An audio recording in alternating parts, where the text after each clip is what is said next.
the Entrepreneur, and I am super excited. I am beyond words. That's how I feel right now, because I have an entrepreneur. I have a dear friend of mine, and she's in the mining industry, one of the top tier entrepreneurs in the mining industry. And help me welcome Sewela. Hi, Wendy. So weird. Oh my gosh, I promise. I've been looking forward to this, by the way. Really? Yeah, I have, really. So have I. Yeah. So the mining industry in South Africa is one of the top industries that contributes to the country's GDP. Yeah. And I believe it's a little bit more difficult to get into the industry, not just as a full-time employee, but as an entrepreneur. Yeah. How have you managed to get into the industry, and not only that, to sustain your business in the industry, in the mining industry? Yeah. Well, it's just that I've been in mining my entire working life. So for me, it was only natural to start a business within mining, because that's where my career started back in 2008. The thing is, I look at you, right? Because obviously I'm going to interview you. I have to know your life. I have to know what's happening. You make it sound like you've spy. been spying on me. It does feel that way sometimes. I look at your life, and you are with your kids, and you are there 110%. And I look at you, the next photo, you are in the mining with your hard hat, boots and everything. And I can tell that this is a lot of work.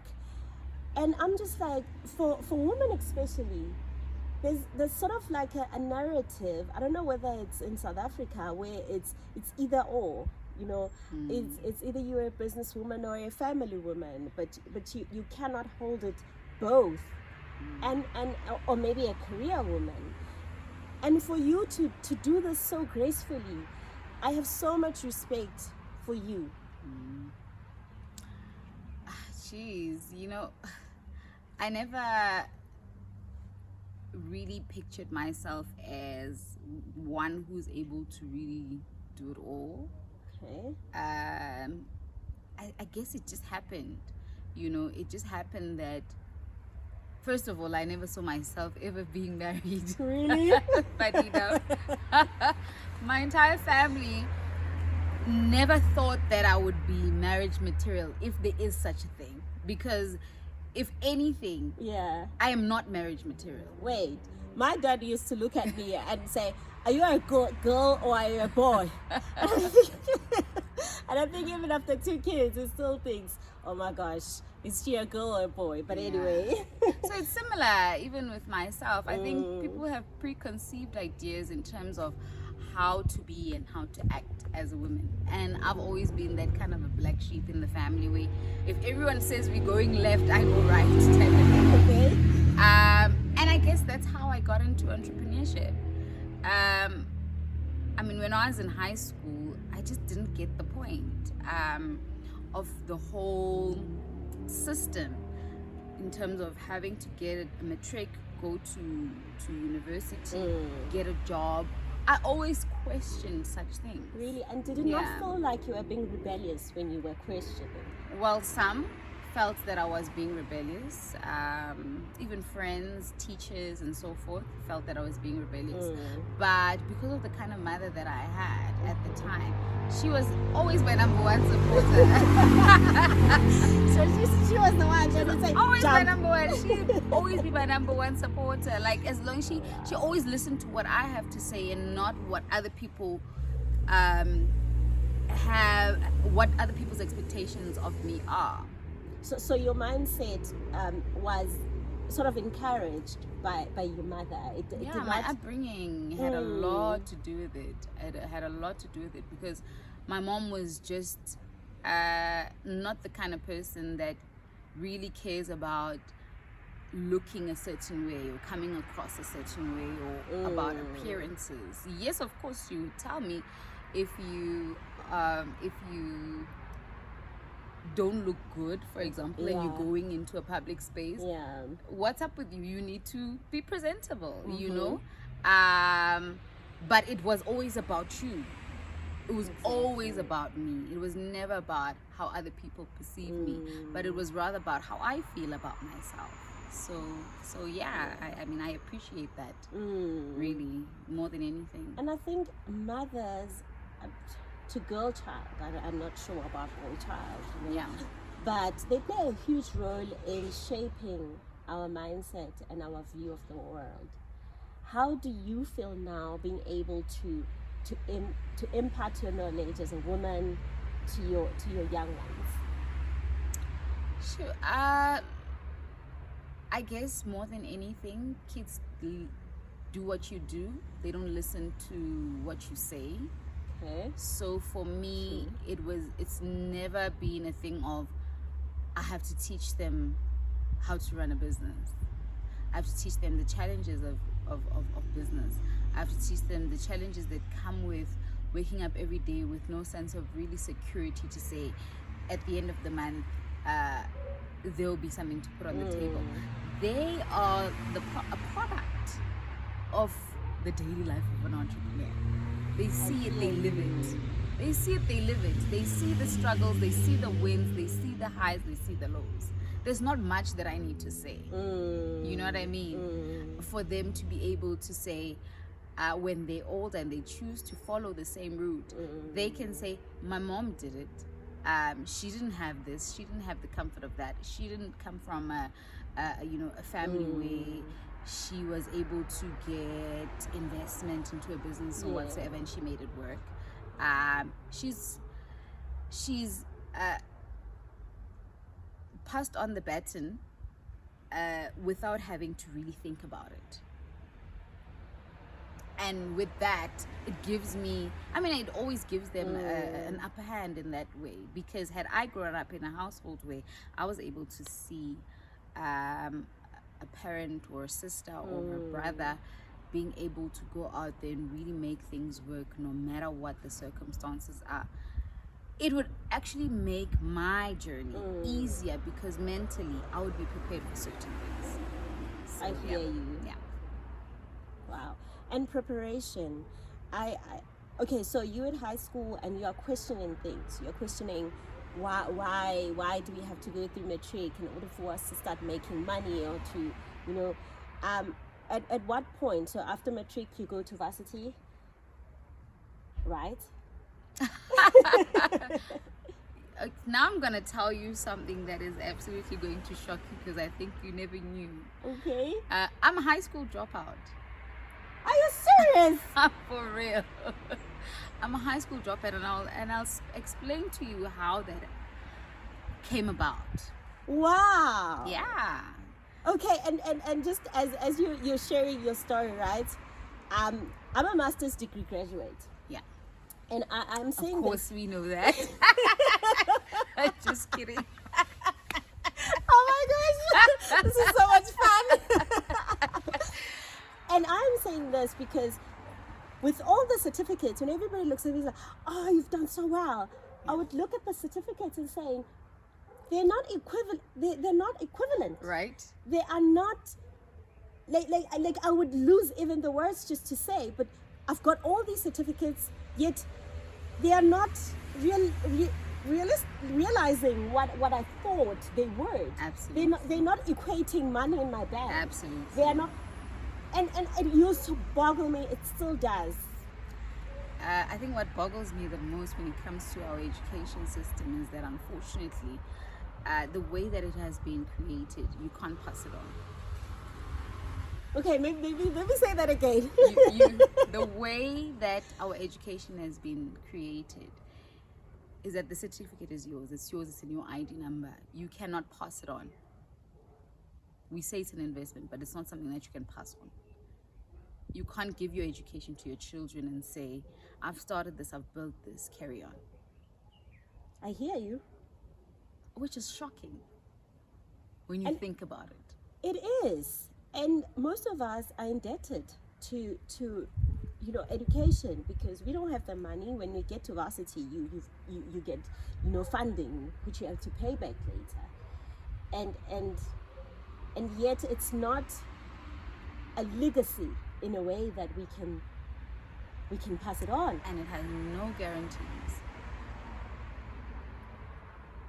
Okay, all right. I'm still shocked, by the way. So how then do you determine that this is where I'm going with my life? Okay, so I always believe that things happen in your life at an early age or at an early stage, where you come across certain things and you never realize that at the time they're difficult while you're going through them, but you find that they are the ones that are shaping you for the future.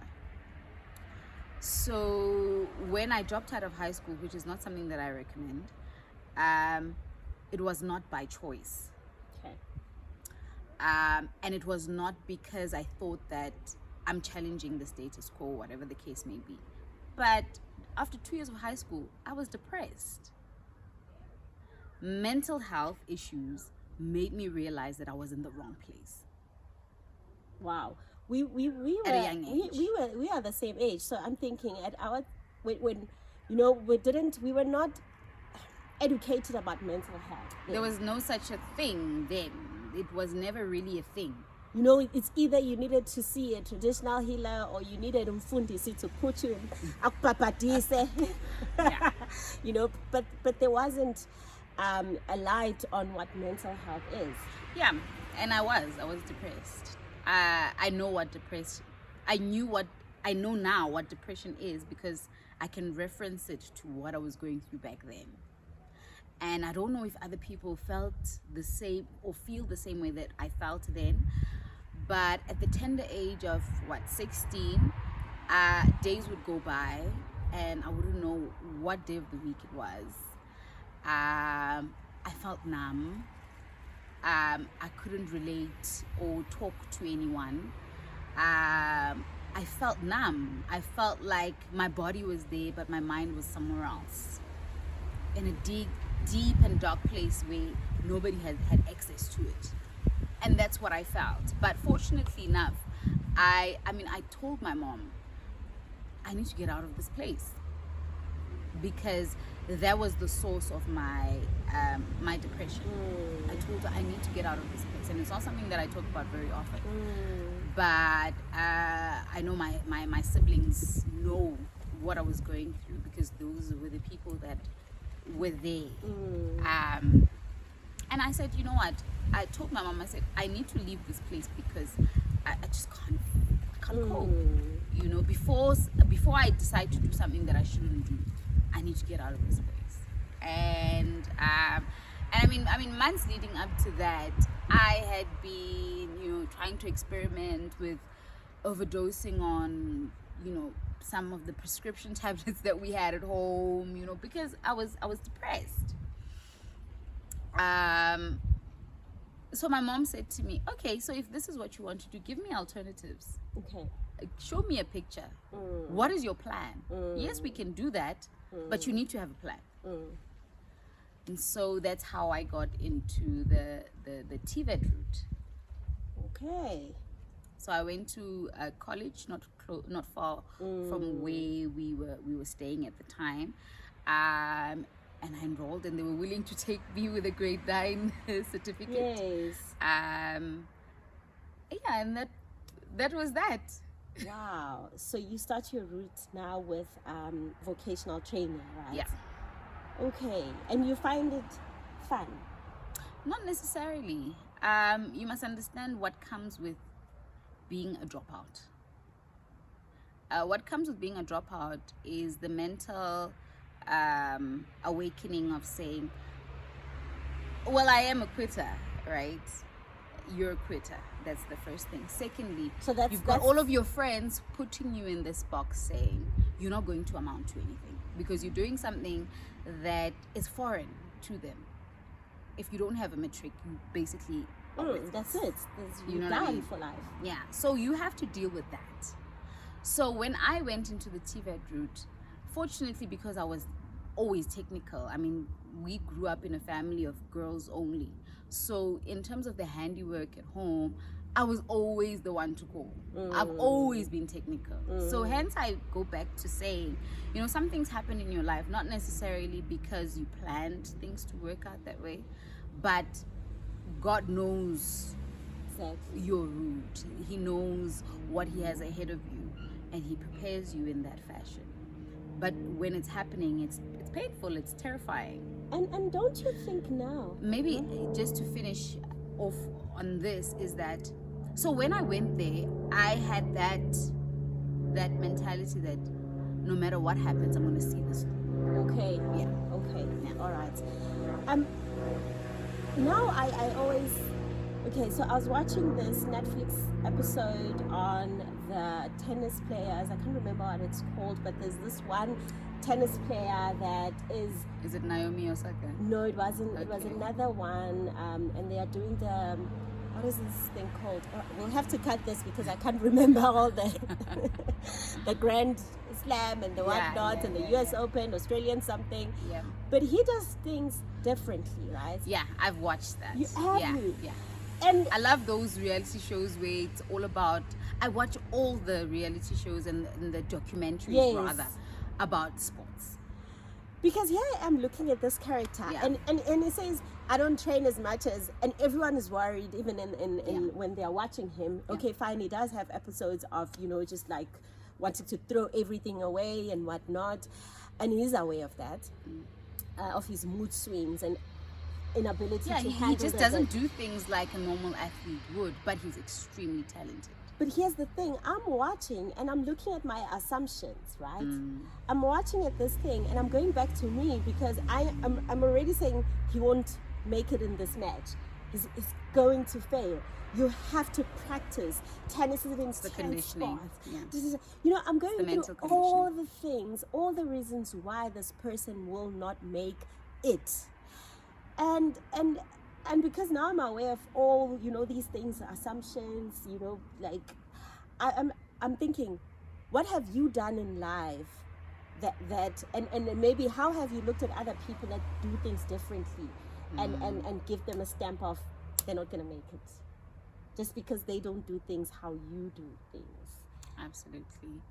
I mean, we need to be very careful of how we, you know, project our insecurities as well as what we know onto other people.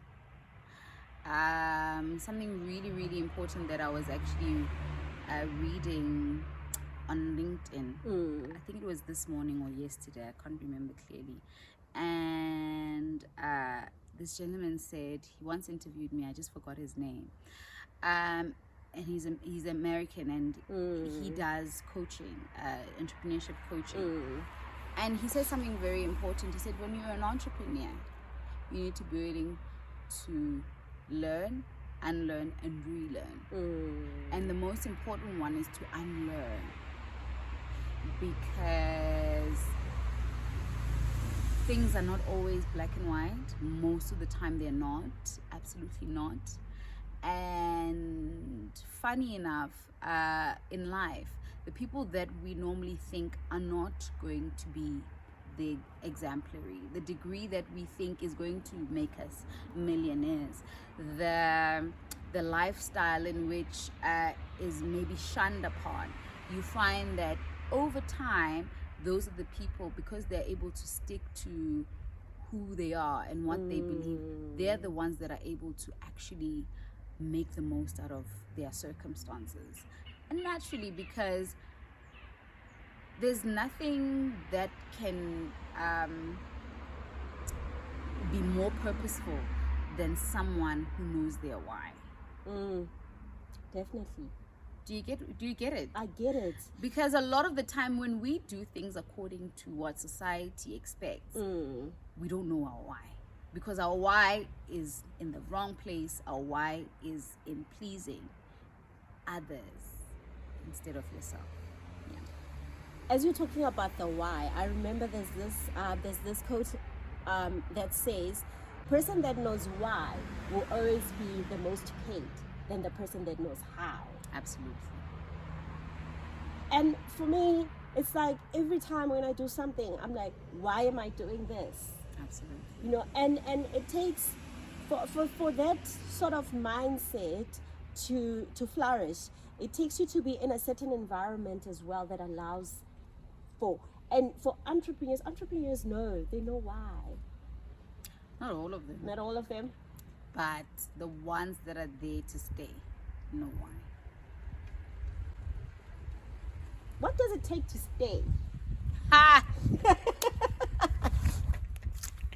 That's a very interesting one. I mean, a number of things really. There's a number of things for different people. So I'll speak for myself. For me, it's honestly because there's just no other option. Physically, there are other options. Yeah. But for me, there aren't any other options. Because this is all that I want to do. Okay. Even in your lowest, tell me, like, you know, when there's cash flow issues, when you feel like, okay, now I have to start thinking about the food, you know, like down to those basics where you feel like, oh no, I can't breathe. You still feel like you would be doing this? Oh yeah, absolutely. I'm doing it right now. It hasn't always been rosy. There are so many ups and downs. And there was a time during the course of my business journey or entrepreneurship journey where I went back to work so that I could fund this business. You know what I mean? But you must remember, even if I went back to work, my goal was not to get a better offer or get a promotion or whatever the case may be. My goal was for me to be able to fund my business, or rather have a source of income so that my business can have space to breathe, rather than me depending on the business as well. Can I jump in there? Yeah. You know, you were there, but you knew your why. Yeah. You know, not the business why, your as an My individual. why. Yeah. I find that a lot of entrepreneurs, you know, when business is starting to pick up and you start employing people, and I think maybe that's just I'm still studying entrepreneurs, right? So and entrepreneurship, but I find that there's an assumption from entrepreneurs, from the founder, that people are gonna think like how I think, you know, because you, Sewela, a starter, you know, you do things, you are an innovator. Like, if I give you a task to do, like, you find a way to do it faster and easier. You get me? So how you do tasks is completely different, and I believe that's because as a founder, you know the why, and then you get people on board. Now they're in your ship, right? And you find people that are like, okay, it's the 25th, my salary needs to come in. See, there's no way that you can hire people and not have some bad hires, you know what I mean? But I mean, you have to try and mold them and give them, an opportunity to see beyond just their jobs. Because you know that you've tried everything, you've tried to align them with the vision of the company and the culture of the company, and if they are not a good fit, you know, then they can move on. You know, it's not always easy. I mean, it's difficult because sometimes you find people that are really, really good, but unfortunately, because of the type of businesses, because of having a new business or a new company, sometimes you can't retain them. You know, sometimes you really can't retain them. But I'm one person that I'm able to bring people on board with absolutely no experience, especially the youth, so that I can just add to that and just close that gap, where I can just give them that 6 month, 1 year experience, so that they can then move on and go ahead and be able to practice and attract opportunities that are within their field. So I think that is very important. So yeah, when it comes to that dynamic, being able to manage people and understand what their needs are, and also have a vision for the people that you interact with, who are the internal customers of the business, the ones who make things happen. You need to have a vision for them as well. So what do you do in mining? Oh wow. Okay. Okay, so Lefata Engineering does engineering services focused in civil works as well as mechanical maintenance and installations. So I mean, we know the mining industry is it's a production industry. It's a production driven industry. So there's equipment, there's so much that infrastructure that is put there with the sole purpose of production and safety. So we are in that space. We provide services where we service equipment, we install equipment, we replace equipment, we do the civil works, which is part of the infrastructure. We are in that space. We've got a couple of new services that we'll be introducing in the near future, but it's all within that production heavy engineering space. I think also after COVID, we didn't really go out there and market the business a lot, but that really showed us the importance of being diverse, having a large client base, being able to attract and more business within the same space. And we're also going and venturing into the public sector, certain niche parts of the public sector where we see opportunities, institutions of higher learning and so forth. You also see that on our website. You also see that we are interacting with some of those clients. So yeah, that's us in a nutshell. Wow. Okay. Now I'm out of words. No, a lot of people get a bit taken aback by the fact that one is in the mining industry and all of that. And I also think I've taken it for granted. I've met some companies that are actually doing very well within the mining space, and you find that at times they have presence within mining, but they have presence in top tier 2 and 3 clients. And when I come in and say I am here, I'm working with these clients, they are like shocked, like how did you manage, So it's not easy, and I don't want to put it out there and make it seem as if it's easy to penetrate that market. But fortunate enough, once you establish yourself with one large company, it's easier for the others to say, because they always ask you, right, when you're trying to register on the database, trying to get a vendor or whatever the case may be, trying to show them what you're capable of and so forth. They will ask you, the first question that they will always ask you, your potential clients, first question that they will always ask you is, who else are you servicing? It's your mental capacity that allows you to be able to get into the doors that you want to get into. You need to be able to envision yourself. You need to be able to envision your office, your employees, your clients. You need to have a vision, because it allows you to move in a certain way. It allows you to understand certain things. You're able to identify that, okay, because I want to move in this direction and these are the people that I want, how should I present myself? What attracts these people?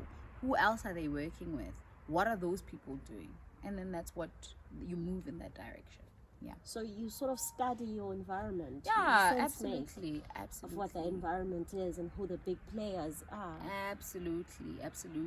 And one thing that I find, even when it comes to a competitive advantage, and I only actually realized a couple of weeks ago that a competitive advantage is not necessarily a specific or a special type of value that you add for your clients. It's not necessarily that, because you can appreciate the fact that when you have an engineering business and you're competing with all these established engineering businesses, there's no way that you can produce a better product than they can. You have to accept that. It's been years for them testing and experimenting with different types of products that they can offer. Yes. Now, if you say you want to be used apart from, or say if someone asks you what's your unique selling a proposition, you know, your VSP, your unique selling value proposition, you can then say, I'm a small player, I'm agile, I'm the one that if you call me and you have a problem, you won't have to go through a call center that's going to put you on hold for such and such for so long and then once you eventually get to the person, it takes you to voicemail because that person that you want to speak to is not available. We are hands-on, we're here, we're just around the corner. If you need us, we'll be there now. You know what I mean? That is a unique value proposition. It's not necessarily that you have a better product, but you need to be able to find the advantages and the disadvantages. That's why you need to do a SWOT analysis. You look at your competitors. What are they doing differently? Are they responsive? How are they doing things? Where are they sourcing their raw material? Those kind of dynamics. And you need to be able to play where the cracks are. That's where you play. And I mean, that it works. It works. Yeah. No, you know, I feel in South Africa, right, our education system has life orientation. We all went through life orientation. So for me, I start thinking, why wasn't I taught about personal development? Like, I know this is one of your favorite books, right? And I absolutely love Robert Sharma, right? And my first introduction to Robert Sharma, my mom used to work as a general cleaner before COVID, right? And so she would go to the hospice and they would recommend books for her on discount, and sometimes they'll just give her the books for free. And one of the books that she brought home was the Monk Who Sold His Ferrari. Yeah, that was the first book I ever read from Robert Sharma. And that changed my life. And the one thing about these books, kind of books, right? Yeah. You will read them, put them aside. Yeah, but you keep going back. Continue with your life. It's something that he says actually in this book about there are certain books that you just read them and then you put them away because you've read them. And then there are those books that are like a part of your life. You have to keep referring back to them.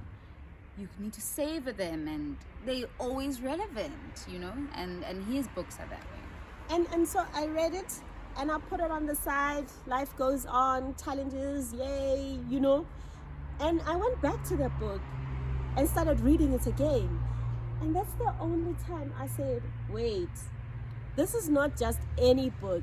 This is sort of like an instruction of how to live a better life. Absolutely. And it's like when you find a gold mine, you know, something you can never, oh, you in mining, da-da-da-da-da. Whatever. I'm being ridiculous right now.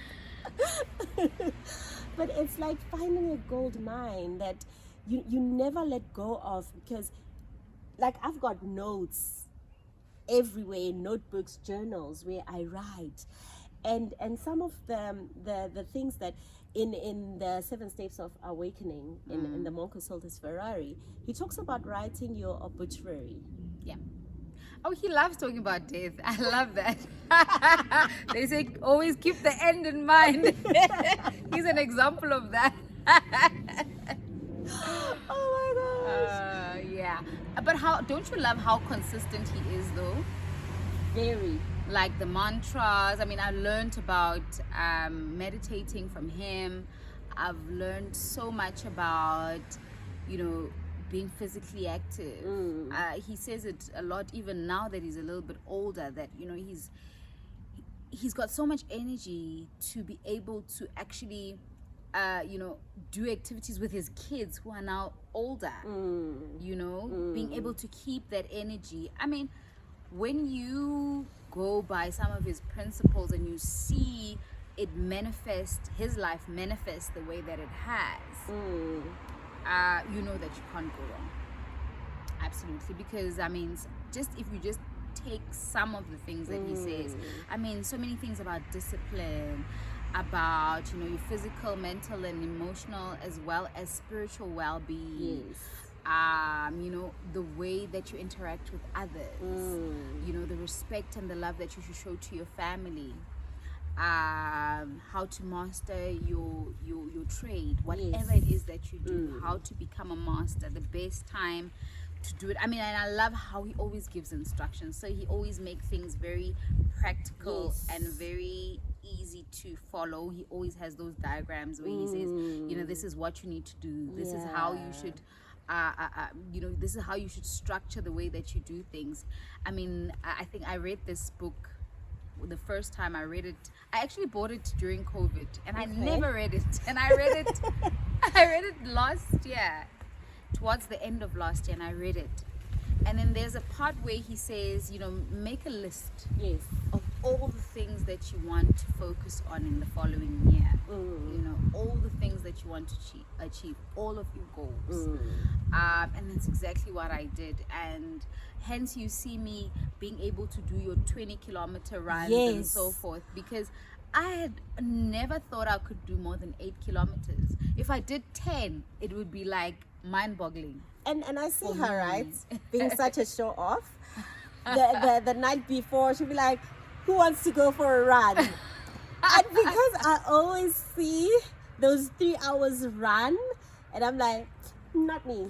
Because he says that if you are fit, you'll be able to execute all the things that you want to. So having that, But for me, it's not just that. For me, it also goes back to challenging yourself. Goes back to personal mastery. Now, the real reason that I run is not just to be fit. The fit is like a byproduct. Oh, we'll get to byproduct. You're reminding me of something. Sure, okay. The fitness and feeling good and all of that is actually a byproduct a lot of the time for me. I always try to put myself in a position where I am the most uncomfortable, because there's something that it does for my mind. So when I put myself in constantly put myself in uncomfortable positions, it makes it easier for me to speak in public. It makes it easier for me to face business challenges. It makes it easier for me to psych myself mentally, even in terms of, my interactions with my husband and being able to manage a marriage and a household, even the way that I relate to my children. Everything else is a byproduct. It strengthens me mentally. If I am able to say, I could only do 8 kilometers maximum, and I've been doing this for years. I've been running for years, like years, more than 10, probably 15 years. I've been running for probably 15 years, or more. I was only able to do 5 years ago. I could only do up to 8 kilometers, and that was it. And it took me just about an hour to do that, and that was it for me. And for me to be able to, in 6 months, because of this book, do 20 kilometers. This morning, I did 20 kilometers this morning. You know what it does for me mentally? It actually gives me goosebumps that I'm able to say that. Right? In 6 months, I've probably been doing 20Ks from 3 months back. But just because of the focus and the lessons and the, constantly, pushing myself and having those visions, those goals written down, I've been able to do that. How much more can you do as a person? I'm already even thinking like comrades type of vibe. Listen, you know what I mean? When I woke up in the morning, I was like, did she go for the comrades? So I'm already thinking that far. And a couple of months ago, I never thought I could think that far. Wow. But in this short space of time, I can do that. You know what that does for you when you have a proposal that you need to a share, when you have to speak in public. And you do a lot of that. Like I see LinkedIn, and you are, speaking somewhere, mining indaba, and I'm like, wow, girl. So those are the things. It's the foundation that matters. Those are the things. Being able to stick to that and being able to push yourself that far. It trains you so much mentally that there's absolutely almost nothing that you feel that you can't do. Wow. And talking about a byproduct, right? I know in his book, in the other book, right, Robin Sharma, he speaks about how making money is a byproduct of adding value. Absolutely. I mean, he talks about how perfecting your craft will allow the cash flow to come to you. Because money is that. It's a byproduct of what we do. What we do is adding value. We solve problems. Yeah. We make sure that we increase our level of efficiency. We increase the quality in our products. And money is just a byproduct of that. Wow. This feels so good. it's the and I have a couple of friends, right, and we don't meet. You know how we're so busy with our lives and we don't get the time to meet, but whenever I meet that individual friend, it feels like, when you've had a good meal, like I even told one of my friends, I said, wow, it feels like I've had a good hearty winter meal. Just from the conversations that's me. Conversation. Masters girl. At least I can do something better than you. Oh my gosh, no, you can do a whole lot better than me, believe me. But it's that value that we add to the people that are close to us. Yeah. Absolutely. And we do it out of love, and they do it out of love, and it's not even about money, but it's just knowing that there is Sewela, whom when I get an opportunity to speak to, it will feel like my world is moving, because I know she will leave me thinking and seeing the world a bit different than I did before the conversation that we had. Absolutely. Wow. So I know that being able to service larger organizations, there's a lot that you go through. Like, for example, if you are wanting to supply a supermarket, they'll tell you, no, you have to be able to produce this much eggs in order for us to accept you into our database. And have you not find it difficult when you are trying to get onto those databases and they say, oh no, you must have reached this amount of, I don't know in terms of engineering how that looks like. Oh yeah. Look, I've been there. I'm still going through it. 5 years ago, it was even harder. Because you can imagine the business doesn't have much experience. It's much harder to really get attention and really get into those kind of in those client databases. I mean, even this week I had an audit where our quality systems were being audited by one of my clients, for a potential contract. There are those, unfortunately, the players within our industry are old companies that have been there for a very long time, normally white owned. They've been there, they've got your ISO certifications for either environment, safety, quality, all of that. I mean, they've got proper structures in place for their businesses in terms of quality control, which is one of the most important elements of running an engineering business. Quality. All boils down to quality. And unfortunately, it puts smaller players or emerging players in a disadvantage because now you have to compete with these players. But the mining charter has made provision for the mining industry because it's largely owned by either your Western